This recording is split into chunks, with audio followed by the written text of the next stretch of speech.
రేపే మనకు ముక్కోటి ఏకాదశి పరమ పవిత్రమైన రోజు. చాలా శక్తివంతమైన రోజుగా పరిగణించబడుతుంది. ఈ రోజున మర్చిపోకుండా 11 రావి ఆకులతో ఇలా చేయండి. ఇలా చేస్తే చాలండి, బిచ్చగాడు సైతం కుబేరులాగా మారిపోతాడనమాట. ఎందుకంటే 11 రావి ఆకులతో ఈ విధంగా చేసుకోవటం వల్ల మీ సుడి తిరుగుతుందండి. మీరు పట్టిందల్లా బంగారంలాగా మారుతుంది. అలానే కాకుండా విష్ణు యొక్క అనుగ్రహం కలుగుతుందనమాట. మనకేంటంటే కనుక రేపు అంటే ఈ ధనుర్మాసంలో వచ్చే ఏకాదశిని ముక్కోటి ఏకాదశి, వైకుంఠ ఏకాదశిగా మనం పిలుస్తూ ఉంటాం కదా. ఎంతో శక్తివంతమైన రోజు అనమాట. ఏంటంటే ఈ రోజు అండి శ్రీ మహావిష్ణువు రూపంగా భావించుకొని వెంకటేశ్వర స్వామిని నిష్ట నియమాలతో పూజించుకుంటే అద్భుతమైన ఫలితాలు ఉంటాయని మనందరికీ తెలిసిందే కదా.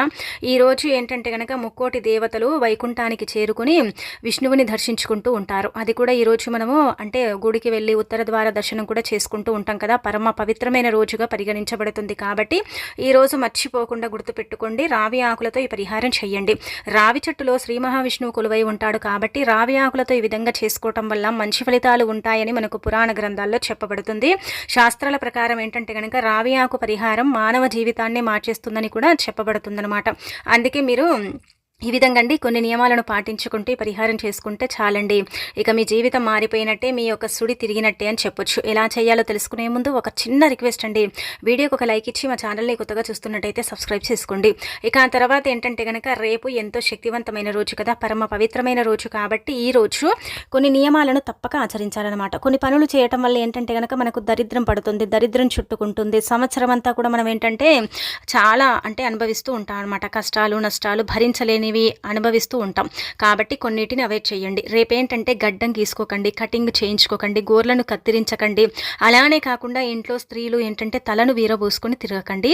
బ్లాక్ కలర్లో ఉండే బట్టలు మాత్రం అస్సలు ధరించకండి. మీ జీవితంలో శని పెరుగుతుంది కానీ తగ్గదు. కాబట్టి నలుపు రంగులో ఉండే దుస్తులని అవాయిడ్ చేయండి.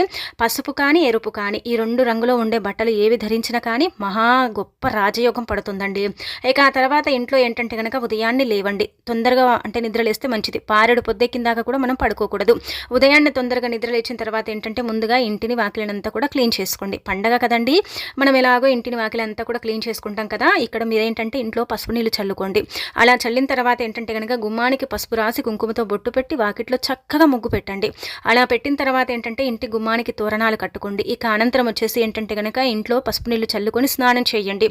స్నానం చేస్తారు కదా, స్నానం చేసే నీటిలో పసుపుని వేసుకొని చిటికడంతా స్నానం చేసి ఉతికిన వస్త్రాలు ధరించండి. నలుపు మాత్రం ధరించకండి, బ్లూ కలర్ మాత్రం ధరించకండి. ఇక తర్వాత అలా ధరించిన తర్వాత ఇంట్లో వెంకటేశ్వర స్వామిని పూజించండి. వెంకటేశ్వర స్వామి చిత్రపటాన్ని క్లీన్ చేసుకొని తులసిమాలతో పాటు మీ దగ్గర ఉండే పుష్పాలతో ఏంటంటే కనుక చక్కగా అలంకరించుకోండి.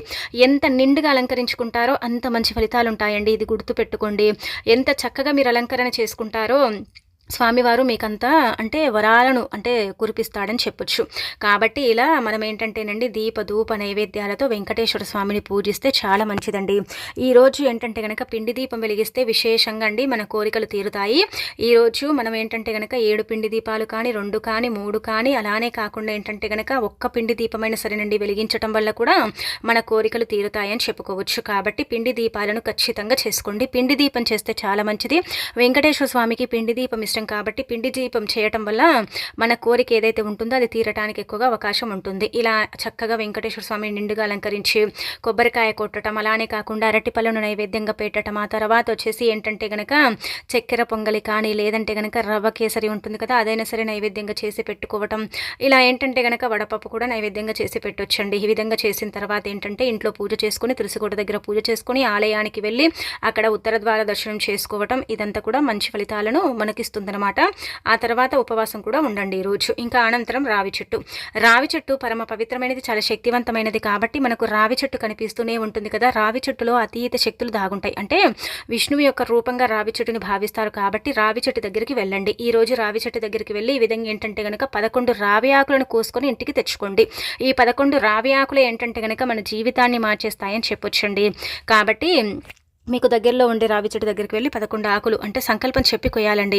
మనం ఎలా పడితే అలా కోసుకొచ్చుకున్నామనుకోండి ఏం పెద్దగా ఫలితం ఉండదు. కాబట్టి సంకల్పం చెప్పుకోండి. మీ పనులన్నీ అయిపోకముందు కూడా మీరు ఉదయమే ఏంటంటే రావి ఆకులను తెచ్చుకోవచ్చండి. అలా తెచ్చేసుకున్న తర్వాత ఏంటంటే కనుక ఆ రావి ఆకులను ఒక తాడు తీసుకొని మనం తోరణాలు ఎలా కట్టుకుంటాం ఇంటికి, అలా ఏంటంటే ఈ 11 రావి ఆకులను మీ ఇంటి గుమ్మానికి కట్టండి. ఇలా కడితే మంచిదండి. దరిద్రం పోతుంది, అనేక రకాల సమస్యల నుంచి మనం బయటపడతాం, ఇంటి పరంగా కూడా బాగుంటుంది, ఆర్థికంగా మనకు బాగా కలిసి రావడానికి కూడా అవకాశం ఉంటుందన్నమాట. ఫైనాన్షియల్ ఫైనాన్షియల్గా కూడా బాగుంటుందని చెప్పొచ్చు. ఎందుకు బాగుంటుందనేది ఇక్కడ మనం గమనించుకుంటే ఒకటి గుర్తు పెట్టుకోండి, రావి ఆకులు చాలా చాలా పవిత్రమైనవి కాబట్టి ఇంటి గుమ్మానికి 11 ఆకులు కట్టడం వల్ల ఏంటంటే కనుక ఇంటి పరంగా ఉండే ఇబ్బందులు పోయి దైవానుగ్రహం కలుగుతుంది. ఆ ఇల్లు దైవ నిలయంగా మారుతుంది. ఇంట్లో ఏంటంటే కనుక చికాకులు, గొడవలు, ఇబ్బందులు, అంటే వృధా ఖర్చులు, అనారోగ్య సమస్యలు ఉంటూ ఉంటాయి కదా. అలాంటి వాటి నుంచి మరి మీరు బయటపడాలంటే 11 రావి ఆకులు ఖచ్చితంగా గుమ్మానికి కట్టాలని పరిహార శాస్త్రంలో చెప్పబడుతుంది. మనం చాలా వరకు కూడా ఇది ఆచరిస్తూ ఉంటారండి. చాలామంది కూడా ఏంటంటే రావి ఆకులను తెచ్చి గుమ్మానికి కట్టుకుంటూ ఉంటారు. పసుపు రంగు తాడుకు ఏంటంటే కనుక తోరణం లాగా కట్టి ఆ యొక్క తోరణం ఏంటంటే కనుక మన ఇంటి గుమ్మానికి కట్టుకోవాలి. అంటే ఆ తాడు, ఆ పసుపు రంగు తాడు మన ఇంటి గుమ్మానికి కట్టి ఎలాగైతే మామిడి తోరణాలు కట్టుకుంటారో ఆ విధంగా కట్టేసుకుంటే సరిపోతుందండి. మంచి ఫలితాలను అయితే మీరు చూడొచ్చు అనమాట. ఆ ఫలితాలను చూసి మీరే ఆశ్చర్యపోతారు. ఇది ఎన్ని రోజులైతే ఉంటుందో అన్ని రోజులు ఉండనివ్వండి, ఎండిపోయినా పర్వాలేదు, ఉండనివ్వండి, ఏం కాదనమాట. కానీ రావి ఆకులు మాత్రం ఖచ్చితంగా ఇంటి గుమ్మానికి కట్టుకుంటే ఆ గుమ్మం నుంచి ఏంటంటే కనుక లక్ష్మీనారాయణులు ఇద్దరు కూడా మన ఇంట్లోకి అడుగు పెడతాడు, ప్రవేశిస్తారు. అలానే కాకుండా మన ఇంట్లో తిష్ట వేసుకుని కూర్చుంటారు, మన పేదరికాన్ని తొలగిస్తారు. మన ఇల్లు మనకు అనుకూలించేలాగా చేయడానికి కూడా ఈ పరిహారం అనేది ఉపయోగపడుతుందని చెప్పుకోదగ్గ విషయం కాబట్టి తప్పనిసరిగా అండి దైవానుగ్రహం కలగాలి, ఇంట్లో మంచి జరగాలి, ఇంటి పరంగా అంటే బాగుండాలి, వాతావరణం సరిగ్గా మాకు ఇంటి వాతావరణం కలిసి రావాలనుకునేవారు ఈ పరిహారం అయితే చెయ్యండి. ఇక ఆ తర్వాత మీరు 11 ఆకులు ఇంటికి కట్టిన తర్వాత ఇంకొక ఆకు తీసుకోండి. తీసేసుకుని అందులో ఏంటంటే కనుక వెంకటేశ్వర స్వామికి పచ్చకర్పూరం చాలా ఇష్టం కదండి. అయితే పచ్చకర్పూరం ఒక 5 రూపాయల బిల్లుని తీసుకోండి. ఇలా ఎందుకు చేయాలండి అంటే కనుక ధనం లేక నరకం చూస్తూ ఉంటామండి కొన్ని సిచ్యువేషన్స్లో. అసలు డబ్బు రాదండి, ఎంత అడిగినా కానీ ఎవరు రేపిస్తాం మాపిస్తామని ఎవ్వరు కూడా మనకి ఏంటంటే కనుక డబ్బు ఇవ్వక ఇబ్బంది పెడుతూ ఉంటారు కదా. అలాంటి వాళ్ళు రేపు మంచి తిది వార నక్షత్రం అంతా కూడా ఉంది కదా, అయినా ఇది మంగళవారం చేయాల్సిన పరిహారమే. రేపు మంగళవారం మనకు తిదివార నక్షత్రం బాగుంది కాబట్టి రావి చెట్టు దగ్గరికి వెళ్ళి ఎలాగో సంకల్పం చెప్పుకొని 12 ఆకులు ఇలా ఎక్కువనే కోసుకొచ్చుకోండి, ఏం కాదు, పర్వాలేదు. కోసుకొచ్చుకున్న తర్వాత 11 ఆకులు గుమ్మానికి కట్టి మిగిలిన ఒక ఆకుని తీసుకొని కొంచెం క్లీన్ చేసుకొని అందులో కొద్దిగంత పచ్చకర్పూరము, చిన్న అంగుళం ఒక పచ్చకర్పూరం పెట్టుకోండి. పచ్చకర్పూరం మాత్రమే పెట్టాలి. అలా పెట్టి ఒక 5 రూపాయల బిల్లని తీసుకొని నీళ్ళతో కడిగేసి ఏంటంటే కనుక 5 రూపాయల బిల్లని కూడా ఆ పచ్చకర్పూరము ఇదంతా కూడా కలిపి రావి ఆకులో పెట్టేసి వెంకటేశ్వర స్వామి పటం ముందు పెట్టి, స్వామి మాకు 4 వైపుల నుంచి కూడా డబ్బు ఆకర్షించాలి నాయన, మాకు ఇబ్బంది ఉండకూడదు, ధన ద్వారాలు తెచ్చుకోవాలి, ధనం రావాలి, ఐశ్వర్యం కలగాలి, చక్కటి అభివృద్ధి కూడా ఉండాలి తండ్రి అని సంకల్పం చెప్పుకొని కాసేపు పూజించుకొని ఆ తర్వాత ఏంటంటే కనుక కాసేపు వెంకటేశ్వర స్వామి పటం ముందు వదిలేసి ఇంకా అనంతరం దాన్ని తీసేసి బీర్వాలో కానీ ఇంటి లాకర్లో కానీ దాచుకోండి. లేదంటే వ్యాపారం చేసే స్థలాల్లో కూడా దాచుకోవచ్చు. అలా దాయటం వల్ల డబ్బు రావటమే కానీ పోవటం అనేది జరగదు. సంవత్సరం అంతా కూడా ఉంటుంది, సంవత్సరం అంతా కూడా ఉండనివ్వండి. తీసి పడేయటం ఇలాంటివి అయితే చెయ్యకండి. ఎంత మంచి రిజల్ట్ వస్తుందో మీరు చూస్తే మాత్రం ఖచ్చితంగా ఆశ్చర్యపోతారండి. అంత చక్కగా ఈ పరిహారం మీకు అనుకూలిస్తుందని చెప్పుకోదగ్గ విషయం కాబట్టి ఖచ్చితంగా ఏంటంటే కనుక రేపు ప్రయత్నించండి. వ్యాపారం చేసే స్థలాల్లో కూడా పెట్టుకోవచ్చు, ఇంకా మీకు తిరుగుండదు. ఇక అలానే ఇప్పుడు చెప్పే ఇంకొక పరిహారం కూడా చేసేసుకోండి. అలానే కాకుండా కొడుకులు ఉన్నవారు ఈ పరిహారం చేసుకోండి. అంటే ఇక్కడ గుర్తుపెట్టుకోండి, ఇంట్లో దీపధూప నైవేద్యాలతో పూజ చేసుకున్న తర్వాత మీ పనులు అయిపోయిన తర్వాత గుడికి వెళ్ళి వచ్చిన తర్వాత ఉత్తర ద్వార దర్శనం చేసుకున్న తర్వాత కొడుకులు ఉన్నవారు ఈ పరిహారం చేయండి. ఈ పరిహారం చేయటం వల్ల ఏం జరుగుతుందో తెలుసా అండి, మంచి జరుగుతుంది. మనకి ఏంటంటే పిల్లలు బాగుండాలనే కదా ప్రతి ఒక్కరు కోరుకుంటారు. ప్రతి ఒక్కరి తల్లిదండ్రులు ఏంటంటే కనుక మా పిల్లలు బాగుండాలండి, మేమే చాలా కష్టపడుతున్నాం, మా పిల్లలు ఎంత కష్టపడకూడదండి అనుకుంటారు. ఎందుకంటే పిల్లలపైనే ఎక్కువగా ప్రేమ ఉంటుంది. అలానే కాకుండా ఇంకొకటి ఏంటంటే కనుక మనం కష్టపడేదే మన పిల్లల కోసం. మరి మన పిల్లలే బాలేరనుకోండి, మనం కష్టపడిందంతా కూడా వేస్ట్ కదండి. కాబట్టి మీ పిల్లలకు కీడు ఏర్పడుతుందన్నమాట. ఈ ఏకాదశి కీడుతో వస్తుందని శాస్త్రాల్లో చెప్పబడుతుంది. కాబట్టి అలా మరి అంటే కీడు ఏర్పడకూడదు, మన పిల్లలకు బాగుండాలి, మన పిల్లలకి ఎలాంటి ఇబ్బంది ఉండకూడదని కోరుకుంటారు కదా. అలాంటి వాళ్ళు ఏంటంటే ఈ పరిహారం చేసుకోండి. ఇది ఖచ్చితంగా సిద్ధిస్తుంది. అలానే కాకుండా మంచి ఫలితాన్ని తెచ్చిపెడుతుంది, మీ యొక్క జీవితాన్ని కూడా మారుస్తుందని చెప్పొచ్చండి. చాలా చాలా శక్తివంతమైన పరిహారం అని చెప్పుకోదగ్గ విషయం కాబట్టి చేసేసుకోండి. అంటే ఇక్కడ ఇది కూడా గుర్తుపెట్టుకోండి, ఒక కొడుకున్నా పర్వాలేదు, 2 కొడుకులున్నా పర్వాలేదు, 3 కొడుకులు ఉన్నా పర్వాలేదండి. మీ యొక్క అంటే పిల్లలను ఏంటంటే కనుక ఖచ్చితంగా అండి చక్కగా దిష్టి అనేది తీయండి. అంటే పుట్టిన పసిబిడ్డ నుంచి మొదలుకొని 50 సంవత్సరాల వరకు వయసున్న కొడుకులందరూ కూడా ఈ పరిహారం చేయొచ్చు అనమాట. ఇలా చేయటం వల్ల మంచి ఫలితాలు అయితే వస్తాయని మనకు శాస్త్రాల్లో చెప్పబడుతుందండి. అలానే కాకుండా ఏంటంటే కనుక ఈ సంవత్సరంలో వచ్చే ఈ యొక్క అంటే విశేషమైన రోజు కాబట్టి ఈ రోజులో అంటే ఈ రోజున కొడుకులు ఉన్నవారు ఇలా చేసుకుంటే మంచి చేకూరుతుంది, అద్భుతమైన ఫలితాలు ఉంటాయి. మీరు మళ్ళీ అనుకోవచ్చు కొడుకులకే అంటే ప్రాధాన్యత ఇవ్వాలా, కూతుర్లు కూడా ఒకటే కదంటే అందరూ సమానమేయండి. కాకపోతే ఏంటంటే కనుక శాస్త్రాల్లో మనకి ఈ విధంగా చెప్పబడుతుంది, కొడుకులకు మాత్రమే కీడు జరుగుతుంది, కొడుకులకు మాత్రమే ఏంటంటే కనుక చెడు జరుగుతుంది. కాబట్టి ఆ కొడుకులకు ఉండే చెడు పోవాలని మనం ఏంటంటే కనుక ఈ పరిహారం చేస్తున్నాము. అంతకు మించి కొడుకులు కూతుర్లు వేరని కాదనమాట. ఇక కొడుకు పుట్టాడని చాలా వరకు కూడా ఏంటంటే కనుక ఏంటి సంతోషపడతారు. కూతురు పుట్టిన సంతోషపడతారు. కాకపోతే ఏంటంటే గనక కొడుకుకు మనం చాలా ప్రాధాన్యత ఇస్తాం కాబట్టి, వంశోద్ధారకుడు కాబట్టి, వంశాన్ని నిలబెట్టేవాడు కాబట్టి మనం ఏంటంటే గనక కొడుకుకు చాలా ప్రాధాన్యత ఇవ్వబడుతుంది కదా. అందుకే మరి ఏకాదశి తిథి రోజున ఏంటంటే గనక మీరు ఇలా ఎర్ర నీళ్ళు ఉంటాయి కదా, అంటే మనము ఎర్ర నీళ్ళు మనం దిష్టి తీస్తూ ఉంటాం కదా, మీరేం పెద్దగా ఏం చేయకండి. అంటే ఒక్కొక్కరు ఒక్కొక్క రకంగా చెప్తున్నారు. మేము ఎలా చేసుకోవాలండి అంటే గనక మనం పెద్దగా శ్రమించాల్సిన అవసరం లేదు. ఇప్పుడు మీ ఇంట్లో పుట్టిన పసిపిల్లలు ఉన్నారు కదా, వాళ్ళ నుంచి మొదలుకొని 50 ఏళ్ళ లోపండి ఉంటారు కదా కొడుకులు, అలాంటి వాళ్ళకి ఏంటంటే కనుక తల్లి దిష్టి తీస్తే చాలా మంచిదండి. నిజం చెప్పాలంటే కనుక ఒకవేళ తల్లికి దిష్టి తీయ రాకపోతే మన నానమ్మలు అమ్మమ్మలు ఉంటారు కదా, వాళ్ళు కూడా చేయొచ్చు అనమాట. ఏమీ లేదు, ఒక పళ్ళెని తీసుకోండి, అందులో కొంచెం అంత కుంకుమ పోసేయండి, ఆ తర్వాత నీళ్లు పోసేసి అందులో కొద్దిగంత రాళ్ళ ఉప్పు వేసేయండి. ఇలా వేసేసి ఏంటంటే కనుక సవ్య దిశలో అసవ్య దిశలో అండి ఇలా ఏంటంటే దిష్టి తీయండి. దిష్టి తీసేసి ఎర్ర నీళ్ళు ఏంటంటే బజాట్లో పోయండి. అలా పోసేస్తే ఏంటంటే కనుక మంచి ఫలితాలు ఉంటాయి. ఎరుపు ఏంటంటే కనుక చెడుని తీసేస్తుంది, కీడుని తొలగిస్తుంది, కీడి నుంచి బయటపడేస్తుంది. అలానే ఆ పిల్లలకి ఏంటంటే కనుక ఎదుగుదల చక్కగా ఉండేలాగా చేస్తుంది. అదే మనకు పెద్ద పిల్లలు అనుకోండి, వాళ్ళ ఎదుగుదల కూడా బాగుంటుంది, వాళ్ళ సంపాదన పెరుగుతుంది, వాళ్లకు చక్కటి యోగం అనేది సిద్ధిస్తుంది. అలానే కాకుండా ఆ శ్రీమన్నారాయణుడి యొక్క అనుగ్రహం కూడా సంపూర్ణంగా కలుగుతుంది, సకల శుభాలు చేకూరుతాయి. కీడనేది ఏంటంటే కనుక వదిలిపోవటానికి కూడా అవకాశం ఉంటుందన్నమాట. ఇది ఖచ్చితంగా చేసుకోండి, మర్చిపోకండి. ఇంకా అలానే కాకుండా ఏంటంటే కనుక ఈ విధంగానే దిష్టి తీయండి. ఎర్ర నీళ్ళ దిష్టి చాలా పవర్ఫుల్ దిష్టి అనమాట. అంటే దిష్టి తొలగిపోతుంది, కీడు తొలగిపోతుంది, పిల్లల్లో ఉండే ఇబ్బందులు, ఆటంకాలు, అడ్డంకులు, ఎదుగుదల సరిగ్గా లేకపోవటం, ఇబ్బందులు ఉండటం, అలానే కాకుండా మన పిల్లలపైన కుళ్ళు కుతంత్రలు, మన పిల్లల్ని చూస్తే కొంతమంది ఓర్వలేకపోవటం, ఇదంతా కూడా జరుగుతూ ఉంటుంది కదా. అలాంటి వాటి నుంచి మీరు బయటికి రావాలంటే ఖచ్చితంగా అండి కొడుకులు ఉన్నవారైతే ఇదైతే తప్పక చేయండి. ఈజీగా చేసేసుకునే పరిహారం అనమాట. ఇంకా మీకేంటంటే ఆ ఎర్ర నీళ్ళల్లోనే ఒక నిమ్మకాయని తీసుకొని 4 భాగాలుగా కట్ చేసి అందులో ఉప్పుని నింపి ఒక కర్పూర బిళ్ళను పెట్టి వెలిగించి ఆ ఎర్ర నీళ్ళల్లో పెట్టేసి దిష్టి తీయొచ్చు. దానికంటే ఏంటంటే కనుక ఎర్ర నీళ్ళే పర్ఫెక్ట్గా పనిచేస్తాయి, చాలా మంచి రిజల్ట్ తెచ్చిపెడతాయి. కాబట్టి ఈ విధంగానైనా సరే తీసుకోండి. విత్ ఇన్ సెకండ్స్లోనే అండి ఎర్ర నీళ్ళతో దిష్టి తీస్తే ఫలితం ఉంటుంది. ఇందులో మనం ఏంటంటే కనుక రాళ్ళ ఉప్పు వేసుకుంటున్నాం కాబట్టి అది ఇంకా తొందరగా ఫలితాలను తెచ్చిపెడుతుంది అనమాట. విత్ ఇన్ సెకండ్స్లో ఏంటంటే కనుక ఇలా చేసి అలా పడేసి ఇంట్లోకి వచ్చేసరికి పిల్లలపై ఉండే చెడు ప్రభావం కీడనేది తొలగిపోవటానికి అవకాశం ఉంటుందండి. మంచి ఫలితాలను అయితే చూడగలుగుతారనమాట. ఈ రోజున తిది వార నక్షత్రం అంతా కూడా బాగుంది, కాకపోతే కొంచెం కీడుగా ఉంది కాబట్టి ఆ కీడుని తొలగించుకోవటానికి ఈ పరిహారం అనేది మనం చేస్తున్నామని మనసులో చెప్పుకొని మా పిల్లలకు బాగుండాలని చెప్పుకోండి. అలా చెప్పేసుకొని ఇంకా పరిహారం అనేది చేసేసుకోండి, ఇంకా వెంటనే సిద్ధిస్తుంది. ఇది చేసిన తర్వాత మీ పిల్లలకి ఏంటంటే కనుక కాళ్ళు చేతులు శుభ్రం చేయండి. ఖచ్చితంగా కాళ్ళు చేతులు శుభ్రం చేసేసుకుంటే సరిపోతుందన్నమాట. ఇక యాక్టివ్గా అయిపోతారు. అలానే కాకుండా ఇబ్బంది అనేది పెద్దగా ఉండదని చెప్పుకోదగ్గ విషయం కాబట్టి ప్రయత్నించుకోండి, మంచి జరుగుతుంది. చెడైతే అసలు జరగదండి. అంక చెడు అనేది ఉండనే ఉండదన్నమాట. కానీ ఏకాదశి తిథి రోజు ఏంటంటే కనుక గుర్తుపెట్టుకోండి, ఇలాంటి చిన్న చిన్న పనులు పరిహారాలు చేసుకుంటే మనకి మంచి ఫలితాలు ఉంటాయి. మనమే ఏంటంటే కనుక లైఫ్లో ముందుకు వెళ్ళగలుగుతాం. కొన్ని ఏంటంటే కనుక కొంతమంది నమ్ముతారండి, కొంతమంది అసలు నమ్మరన్నమాట. ఇవన్నీ ఉట్టి మాటలే అనుకుంటారు. శాస్త్రాల్లో చెప్పబడ్డవి కదండి. శాస్త్రాల్లో ఏంటంటే కనుక అనుభవాలతో చెప్పేవన్నమాట. ఇవి ఉట్టి మాటలుగా ఎలా అవుతాయి? ఉట్టి మాటలు కావన్నమాట. ఇవి నిజంగా జరిగేటివన్నమాట. మరి మనకేంటంటే కీడు ఎలా ఏర్పడుతుందంటే కనుక పిల్లల ఎదుగుదల అనేది ఆగిపోతుంది, పిల్లలపై చెడు ప్రభావాలు అనేవి పడతాయి. వాటి వల్ల ఏంటంటే కనుక పిల్లలు ఇబ్బందికరంగా మారుతారు, అనారోగ్య సమస్యలతో. అలానే కాకుండా వారికి అన్ని ఇబ్బందులు ఇలాంటివి ఉంటాయన్నమాట. లైఫ్లో వాళ్ళు ముందుకు వెళ్ళలేకపోతూ ఉంటారనమాట. అలా జరగకుండా ఉండాలంటే, అలానే కాకుండా గండాలు అనేవి రాకుండా ఉండాలంటే మనం ఈ పరిహారం అనేది చేయాలండి. ఇలా చేసుకోవటం వల్ల ఏంటంటే కనుక ఇంకా తిరుగుంటుంది అనమాట. చాలా శక్తివంతమైన పరిహారం అండి ఇది. చాలా మంది చేసి ఇప్పటికే ఫలితాలను పొందిన వారు ఉన్నారు. అంటే ఏకాదశి లోపు కూడా చేసుకోవచ్చు, ఏకాదశి రోజు కూడా చేసుకోవచ్చు అనమాట.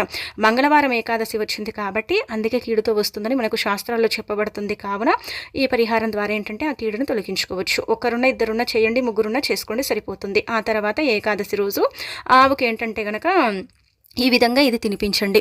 ఆవుకి ఇది తినిపించటం వల్ల ఏంటంటే కనుక కోరికలు తీరుతాయండి, మనం కుబేరులాగా మారిపోతాము. ఆవులో సమస్త దేవతలు కొలువై ఉంటారండి. అందుకే ఏంటంటే కనుక ఆవును పూజించిన, ఆవుకు నమస్కారం చేసుకున్న, ఆవుకి ఏంటంటే కనుక కొన్ని ఆహార పదార్థాలను పెట్టినా సరేనండి, ఏకాదశి తిథి రోజున మంచి జరగటంతో పాటు అద్భుతమైన ఫలితాలు కూడా ఉంటాయని చెప్పొచ్చు. గోవు ఏంటంటే కనుక సమస్త దేవతల యొక్క రూపంగా పరిగణించబడుతుంది. ఒక్కొక్క భాగంలో ఒక్కొక్క దేవతామూర్తి గోవులో కొలువై ఉంటారని పురాణాలలోనే చెప్పబడుతుందన్నమాట. మరి ఆవుకి ఏం పెట్టాలనేది ఇప్పుడు తెలుసుకుందామండి. మనకేంటంటే చాలా కోరికలు ఉంటాయి. అసలు మన కోరికలు తీరవండి. మన కోరికలు తీరక మనం ఎంత ఇబ్బంది పడిపోతామండి, ఎంత బాధపడతామండి. కాబట్టి మరి మన కోరికలు తీరాలన్నా, మనం కుబేరులాగా మారాలన్నా, మనకంతా కూడా మంచి జరగాలన్నా, మనకి ఇబ్బందులు ఉండకూడదు. మేము ఏదైనా కోరుకుంటే అది తప్పకుండా సిద్ధించాలి, జరగాలి. అలానే కాకుండా మంచి ఫలితాలు కూడా రావాలనుకుంటారు కదా, అలాంటి వాళ్ళు ఏంటంటే కనుక ఆవుకి ఇది పెట్టండి.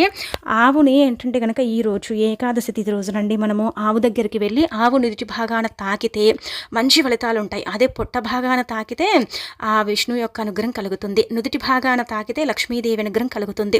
వెనికి భాగాన తోక భాగాన తాకితే శివానుగ్రహం కలుగుతుంది. ఇలా ఒక్కొక్క భాగంలో ఒక్కొక్క దేవతామూర్తి ఏంటంటే గనక ఆవులో కొలువై ఉంటారు, అంటే గోవులు. కాబట్టి మనం ఏంటంటే గనక ఈరోజు ఆవు చుట్టూ ప్రదక్షిణలు చేసినా, ఆవుని తాకినా, ఆవుకు నమస్కారం చేసుకున్నా, ఆవు పాదాలకు పసుపు రాసి పాదాలను తాకినా కోటి జన్మల పుణ్యం లభిస్తుంది. కోరికలన్నీ తీరుతాయి. అలానే కాకుండా కుబేరులైమో అంటే అయిపోతాము. అలానే ఏంటంటే కనుక మన జీవితంలో మనము చాలా వరకు కూడా ఆనందాన్ని పొందగలుగుతామన్నమాట. ఇంకా తర్వాత వచ్చేసి ఈరోజు ఇంకా మీరేంటంటేనండి, ఇంకా గుడికి వెళ్ళి వచ్చిన తర్వాత ఇదంతా కూడా అయిపోతే గోశాలకు వెళ్తారు కదా చాలామంది కూడా.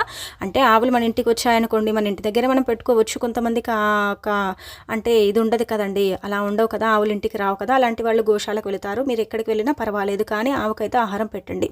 వంకాయలను పెడితే చాలా మంచిదండి. మనోబలం అనేది పెరుగుతుంది.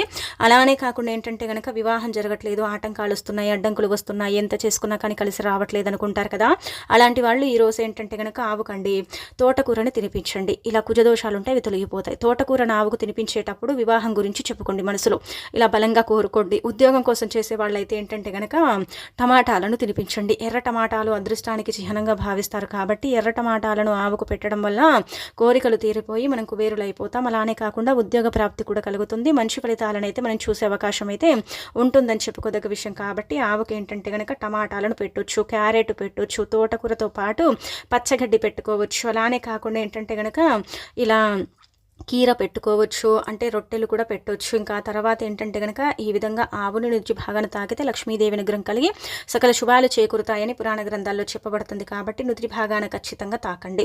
అనంతరం వచ్చేసి ఇంకా తర్వాత ఏంటంటే సంతానం లేక చాలామంది ఇబ్బంది పడతారు కదా, సంతానం కోసం ఎదురు చూసేవారు, సంతానం కలగాలని కోరుకునేవారు, సంతానం లేక ఏంటంటే కనుక ఇబ్బంది పడి చాలా వరకు కూడా అలసిపోతారు కదండి, అలాంటి వాళ్ళు ఆవుకి ఈరోజు బెల్లంతో కూడిన ఆహారం పెట్టండి. బెల్లం ఎందులోనైనా సరే, బొబ్బర్లలో కానీ శనగల్లో కానీ కలిపి ముద్దలాగా చేసి ఆవు దగ్గరికి వెళ్ళి నమస్కారం చేసుకుని ఆ తర్వాత ఏంటంటే కనుక మీరు తీసుకెళ్ళిన ఈ అంటే ఉంటుంది కదా బెల్లం ఉండ, అదే ఆవుకు పెట్టేయండి. పెట్టేటప్పుడు గట్టిగా ఏంటంటే కనుక మనసులో సంకల్పం చెప్పుకోండి. మాకు సంతానం కలగాలి, మాకు మంచి జరగాలి, మాకు అద్భుతమైన ఫలితాలు రావాలన్నట్టుగా కోరుకుంటూ ఒక సంకల్పం చెప్పేసుకుంటే సరిపోతుంది. రిజల్ట్ అనేది అధికంగా ఉంటుందని చెప్పుకోదగ్గ విషయం. కాబట్టి ఆవుకి ఇలా బెల్లంతో కూడిన ఆహారం అనేది పెట్టేయండి. ఇంకా మీ సుడి తిరుగుతుంది, మీకంతా కూడా మంచి చేకూరుతుంది అనమాట. చాలా శక్తివంతమైన పరిహారం, చాలా చాలా చక్కగా ఏంటంటే కనుక మీకు ఉపయోగపడే పరిహారం. కోరికలు తీరాలన్నా, మీరు అనుకున్నది జరగాలన్నా, మీ లైఫ్ బాగుండాలన్నా, దైవానుగ్రహం కలగాలన్నా సరేనండి, మీ యొక్క అంటే ఇలా ఇబ్బందులన్నీ కూడా పోవాలంటే ఆవుకి ఇది పెట్టేయండి, సరిపోతుంది. ఇక ఆ తర్వాత ఈరోజు రావి చెట్టుని తాకండి. ఎందుకంటే తిథి వార నక్షత్రం బాగుంది, అలానే కాకుండా ఏకాదశి పరమ పవిత్రమైనది, చాలా శక్తివంతమైనది. కాబట్టి ఎవరైతే ఈ రోజున ఏంటంటే ముఖ్యంగా అండి రావి చెట్టుని తాకుతారో అలాంటి వాళ్ళ యొక్క జీవితం మారిపోయి వాళ్ళకి ఏంటంటే కనుక మంచి చేకూరటం అనేది జరుగుతుందన్నమాట. ఎవరైతే ఈరోజు రావి చెట్టుని తాకుతారో అలాంటి వాళ్ళ యొక్క సుడి తిరుగుతుందని పురాణ గ్రంథాల్లో చెప్పబడుతుంది. ఏమీ లేదండి, రావి చెట్టు దగ్గరికి వెళ్ళండి. మనకు రావి చెట్లు మన ఇంటి ముందే ఉంటాయి, మన ఇంటి పక్కల ఉంటాయి, కొద్దిగా దూరంలో కూడా ఉంటూ ఉంటాయి. రావి చెట్టుని మనం చూస్తూ ఉంటాం కాబట్టి రావి చెట్టు దగ్గరికి వెళ్ళండి. రావి చెట్టు దగ్గరికి వెళ్ళిన తర్వాత ఏంటంటే కనుక రావి చెట్టుకు ఒక చెంబడి నీటిని సమర్పించండి. ఈరోజు రావి చెట్టుకు చెంబడి నీళ్లు సమర్పిస్తే మనకు విష్ణు యొక్క అనుగ్రహం సంపూర్ణంగా కలుగుతుంది. ఎందుకంటే రావి చెట్టులో శ్రీ మహావిష్ణువు కొలువై ఉంటాడని పురాణాలలో చెప్పబడుతుంది. కాబట్టి రావి చెట్టుకు ఒక చెంబడి నీటిని సమర్పించేసి అరిచేతులతో 2 చేతులతో తాకండి. అలా తాకితే ధనద్వారాలు యాక్టివేట్ అవుతాయి. ధనద్వారాలు ఏంటంటే కనుక మూసుకుపోయి ఉంటే అరిచేతుల్లో తెచ్చుకుంటాయి. ధనం అనేది రావటం అనేది ప్రారంభమవుతుంది. డబ్బు లేక నరకం చూసే వారికి ఏంటంటే కనుక డబ్బు సమస్య కూడా తీరుతుందండి. ఇక ఆ తర్వాత ఏంటంటే ఈరోజు రావి చెట్టుని 2 చేతులతో తాకి రావి చెట్టు చుట్టూ 3 లేదా 5 ప్రదక్షిణలు చేసేసి కాసేపు రావి చెట్టు దగ్గర కూర్చోండి. అలా కూర్చోవటం వల్ల మంచి జరుగుతుందండి, అద్భుతమైన ఫలితాలు వస్తాయి, మోక్షం కలుగుతుంది. అలానే కాకుండా ఏంటంటే కనుక విష్ణు యొక్క అనుగ్రహం కలుగుతుంది. ఆ తర్వాత ఏంటంటే మనకు మన యొక్క జీవితంలో ఉండే కొన్ని ఇబ్బందులు తొలగిపోతాయి. మనం కోరుకున్నది ఏదైనా రావి చెట్టు దగ్గర కూర్చొని అంటే కోరుకున్నది కూడా జరిగే అవకాశం ఉంటుందని మనకు పురాణ గ్రంథాల్లో చెప్పబడుతుందండి. కాబట్టి ఏంటంటే కనుక ఇలా రావి చెట్టుని తాకటం, రావి చెట్టు చుట్టూ ప్రదక్షిణ చేయటం, రావి చెట్టుకు నీటిని సమర్పించటం, ఇలా చేసుకుంటే ఏంటంటే కనుక తెలిసి తెలియక చేసిన తప్పుల నుంచి మనకు ప్రాయశ్చిత్తం అనేది కలుగుతుందన్నమాట. ఖచ్చితంగా రావి చెట్టు దగ్గరికి వెళ్ళటం, రావి చెట్టుని తాకటం, అలానే ఇంకా రావి చెట్టుకు ఎరుపు రంగు తాడు కూడా కడతారండి చాలామంది. ఈరోజు దీపం కూడా వెలిగిస్తూ ఉంటారు రావి చెట్టు దగ్గర, కాబట్టి దీపం కూడా వెలిగించుకోండి. దీపం వెలిగిస్తే కష్టాలు పోతాయని శాస్త్రాల్లో చెప్పబడుతుంది, కాబట్టి దీపం కూడా వెలిగించవచ్చు. అలానే వచ్చేసి ఇంకొకటి ఏంటంటే కనుక ముఖ్యంగా మనం చూసుకుంటే ఎరుపు తాడు ఉంటుంది కదా, ఎరుపు రంగు దారము, అది తీసుకెళ్ళి ఒక 3 చుట్లు ఏంటంటే రావి చెట్టు చుట్టూ చుట్టినా సరిపోతుందండి. అలా కూడా మనకి ఏంటంటే కనుక లక్ష్మీనారాయణ యొక్క అనుగ్రహం కలిగి సకల శుభాలు చేకూరటానికి అవకాశం ఉంటుందని పురాణ గ్రంథాల్లో చెప్పబడుతుంది, కాబట్టి చేసేసుకోండి. ఈరోజు ఈ 2 వస్తువులను మీ ఇంటికి కొని తెచ్చుకోండి.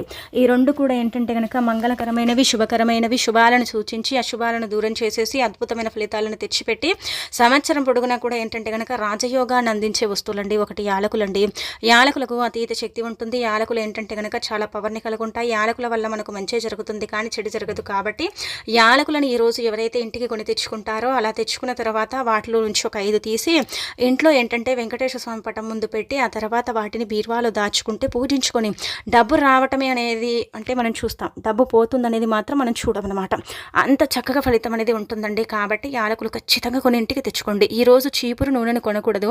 కాకపోతే ఏంటంటే కనుక యాలకులు కొంటే మాత్రం చాలా అదృష్టం, మహా అదృష్టం అండి, లక్ష్మీదేవి అనుగ్రహం కలుగుతుంది. కాబట్టి యాలకులు కొనండి. రెండోది వచ్చేసి ఏంటంటే పసుపు. పసుపు గురించి మనం ఎంత చెప్పుకున్నా తక్కువే. పసుపు మంగళకరమైనది, శుభకరమైనది, శుభాలను సూచిస్తుంది, అశుభాలను దూరం చేస్తుంది, అద్భుతమైన ఫలితాలను తెచ్చిపెడుతుంది. పసుపు ఇంటికి తెచ్చుకుంటే ఏంటంటే కనుక ఇంట్లో శుభకార్యాలు జరుగుతాయి. అలానే కాకుండా పసుపు వల్ల మనకు మంచి జరగడంతో పాటు దైవానుగ్రహం అనేది కలుగుతుంది. లక్ష్మీదేవి పసుపుతో పాటు మన ఇంట్లోకి అడుగు పెడుతుంది, ప్రవేశిస్తుంది, తిష్ట వేసుకొని కూర్చొని సంపాదనను పెంచుతుందని కూడా మనకు పురాణ గ్రంథాల్లో చెప్పబడుతుంది. కాబట్టి పసుపుని ఖచ్చితంగా ఇంటికి తెచ్చుకోండి. అంటే 10 రూపాయలు పెట్టి పసుపు ప్యాకెట్ తెచ్చుకోవచ్చు, 5 రూపాయలు పెట్టి యాలకుల ప్యాకెట్ తెచ్చుకోవచ్చు, చిన్న చిన్న వస్తాయి కదా అవి కూడా తెచ్చేసుకోవచ్చు. తెచ్చుకొని పూజ గదిలో పెట్టుకుంటే చాలు. మీరు అలా పెట్టుకొని ఏంటంటే కనుక పూజించుకుంటే అద్భుతమైన రిజల్ట్ అనేది ఉంటుందన్నమాట. ఇంకా తిరుగుండదండి. మీరు ఇంకేది ఆలోచించకుండా ఈ 2 వస్తువులు అయితే ఈరోజు తెచ్చుకోండి. దీపం పెట్టేటప్పుడు ఒక యాలకాయని తీసుకుని దీపంలో వేసుకుంటే ధనం అనేది మన దగ్గరికి చేరుతుంది. 4 వైపుల నుంచి డబ్బు ఆకర్షిస్తుంది. పసుపు ఏంటంటే కనుక మీరు తెచ్చుకున్న పసుపుతోనే కుంకుమ పసుపుతో బొట్టు పెడితే చాలా చాలా మంచిదండి. చాలా వరకు కూడా మీకు దైవానుగ్రహం తొందరగా లభిస్తుందని చెప్పొచ్చు. కాబట్టి 2 వస్తువులను తెచ్చుకోండి. ఇవి పరమ పవిత్రమైనవి, చాలా శక్తివంతమైన వస్తువులు, కాబట్టి తెచ్చుకోండి, మర్చిపోకుండా తెచ్చుకోండి. ఆ తర్వాత ఈరోజు మందార చెట్టు కనబడితే ఇలా చేయండి. మందార చెట్టుకు అతీత శక్తులు ఉంటాయండి. భూమిపైన ఏంటంటే కనుక అంటే అనుగ్రహాన్ని, దైవానుగ్రహాన్ని కలిగి ఉండే వృక్షం ఏదైనా ఉందా అంటే అది మందార చెట్టు అని చెప్పొచ్చు. ఎందుకంటే ఈ మందార చెట్టు చాలా చాలా పవిత్రమైనదండి, చాలా శక్తివంతమైనదండి. మందార చెట్టు చుట్టూ ఏంటంటే కనుక దేవతలు నివసిస్తూ ఉంటారన్నమాట. అది ఎరుపు రంగులో ఉంటుంది. ఎరుపు అదృష్టం కదా. మన ఇంట్లో మందార చెట్టు ఉందనుకోండి, ఈ రోజండి ఏకాదశి తిథి రోజున యొక్క చిన్న పరిహారం చేయండి. మీరు భూములు అనుకుంటే భూములు కొంటారు, ఇల్లు అనుకుంటే ఇల్లు కొంటారు. అలానే కాకుండా మీరు ఏదైనా అనుకుంటే అది ఖచ్చితంగా జరిగి తీరటానికి అవకాశం ఉంటుందన్నమాట. అంత పర్ఫెక్ట్గా పనిచేస్తుంది పరిహారం అని చెప్పొచ్చు. కాబట్టి మందార చెట్టు దగ్గరికి వెళ్ళి మందార చెట్టు దగ్గర సంకల్పం చెప్పుకొని మందార చెట్టుని తాకి ఒక పెద్ద సైజులో ఉండే ఆకుని కోసుకొని ఇంటికి తెచ్చుకోండి. అలా తెచ్చేసుకున్న తర్వాత ఏంటంటే కనుక ఇప్పుడు చెప్పే విధంగా ఈ పరిహారం చేసుకోండి. భూమి కొనాలన్నా, బంగారం కొనాలన్నా, అద్భుతమైన ఫలితాలు రావాలన్నా, మీ జీవితం మారాలన్నా, మీరు అనుకున్నట్టుగా మీ లైఫ్ ఉండాలన్నా, మీ పనులన్నీ కూడా ఖచ్చితంగా జరిగి తీరాలన్నా, మీకు ఇబ్బందులు ఉండకూడదు అనుకున్నా సరేనండి. మందార ఆకుని తీసుకొని ఎర్రపప్పు ఉంటుంది కదండి, మనందరి ఇళ్ళల్లో ఎర్రపప్పు ఉంటుంది. మంగళవారం మనకి ఏకాదశి వచ్చింది కాబట్టి నవగ్రహాలకు అంకితం చేయబడే పప్పుల్లో ఈ యొక్క ఎర్రపప్పు ఒకటనమాట. కాబట్టి ఎర్రపప్పుని 1 స్పూన్ తీసుకోండి. అలానే చిన్న నిమ్మకాయ సైజ్ అంత బెల్లం తీసుకోండి. అలా తీసేసుకొని మందార ఆకులు పెట్టుకోండి. బెల్లము, ఎర్రపప్పు పెట్టి వెంకటేశ్వర స్వామి పటం ముందు ఇది పెట్టుకొని సంకల్పం చెప్పుకోవాలి. భూమి కొనాలా, ఇల్లు కొనుక్కోవాలా, లేదంటే కనుక మీరు అంటే బంగారం కొనాలి, ఏదో ఒకటి మాత్రమే చెప్పుకోండి. 10 చెప్పుకోకండి, ఏది కూడా పంచేది. ఇది మాత్రం గుర్తుపెట్టుకోండి. 10 చెప్పేదానికంటే కూడా 1 చెప్పుకొని పరిహారం చేసుకొని స్వామివారి అనుగ్రహానికి మనం పాత్రలు కావచ్చు. మనం 10 చెప్పుకొని ఏది జరగకుండా ఇబ్బంది పడేదానికంటే ఇది బెస్ట్ కదా. ఒకటే కోరుకోండి. కొంతమంది సగంలోనే ఇల్లు కట్టి ఆపేస్తూ ఉంటారు. పూర్తిగా ఇల్లు కట్టనే కట్టరు కదా. కదా, అలాంటి వాళ్ళు కూడా గట్టిగా సంకల్పం చెప్పుకొని ఈరోజు ఈ పరిహారం చేసుకుంటే తిరిగి మళ్ళీ ఏంటంటే కనుక వాళ్ళ ఇల్లుని ప్రారంభించవచ్చు. అలానే కాకుండా కొంతమందికి ఏంటంటే కనుక చాలా వరకు కూడా అండి అంటే ఇలా డబ్బు రాదు, మధ్యలోనే స్టక్ అయిపోతుంటుంది. అలానే కాకుండా ధనం లేక నరకం చూస్తారు, సొంత ఇంట్లోకి వెళ్ళాలని ఉంటుంది కదా, అలాంటి వాళ్ళందరూ కూడా ఈ పరిహారం అనేది చేయొచ్చు అనమాట. ఇలా చేసేసుకున్న తర్వాత దీన్ని తీసుకెళ్ళి రావి చెట్టు మొదట్లో వదిలేసి రండి. అలా వదిలేసి రావటం వల్ల కూడా మంచి ఫలితాలు ఉంటాయి. ఒకవేళ మీరు ఏంటంటే కనుక ఇంట్లో చేసుకోవటం వీలు పడకపోతే రావి చెట్టు దగ్గరికి వెళ్ళి మందార ఆకుని పెట్టేసి అక్కడ ఏంటంటే ఎర్రపప్పు బెల్లం పోసేసి రావి చెట్టుకు ఏంటంటే కనుక ఇది అప్ప చెప్పాలన్నమాట. ఎలా అంటే మా అవసరం కోసం మేము చేసుకున్నాం, మాకు మంచి ఫలితాలు రావాలి, మా జీవితం మారిపోవాలి, మాకంతా కూడా మంచి చేకూరాలి, సంవత్సరం అంతా కూడా మాకు తిరుగుండకూడదు, మళ్ళీ అంటే ఇప్పుడు ఏకాదశి కదా, మళ్ళీ ఏకాదశి వరకు మేము కొత్తింట్లోకి వెళ్ళాలి, సొంతింట్లోకి వెళ్ళాలి, మా ఇంటికలా నెరవేరాలన్నట్టుగా సంకల్పం చెప్పుకొని అక్కడ పెట్టేసి వదిలేసి వచ్చేయండి, ఇంకా సరిపోతుందన్నమాట. చూడండి, సంవత్సరం తిరిగే లోపే మీరు ఇల్లు కట్టుకోవటం, ఇల్లు కొనుక్కోవటం, ఆగిపోయిన ఇంటిని ప్రారంభించటం, అలానే కాకుండా ఏంటంటే కనుక భూములు ఏవైనా సరే కొనుక్కోవటం, భూములు ఏదైనా తగాదాల్లో ఉంటే ఆ తగాదాలన్నీ కూడా తొలగిపోవటం, ఇదంతా కూడా మీరు మీ కళ్ళతో చూసే అవకాశం అయితే ఉంటుందన్నమాట. చాలా చాలా శక్తివంతమైన పరిహారం అండి, చాలా అద్భుతంగా పనిచేసే పరిహారం కాబట్టి దీన్ని వదులుకోకుండా ఏంటంటే కనుక ప్రయత్నించండి. ఫలితం రావటమే కానీ పోవటం అనేది అస్సలు జరగదండి. మీరే ఆశ్చర్యపోతారనమాట. మాకు నిజంగా ఫలితం వచ్చిందండి, మాకు మంచి జరిగిందండి, మేము మంచి ఫలితాలను అయితే చూసామండి అని మీరే ఏంటంటే షాక్ అయిపోతారనమాట. అంత శక్తివంతమైన పరిహారం కాబట్టి ప్రయత్నించండి, తిరుగుండదు.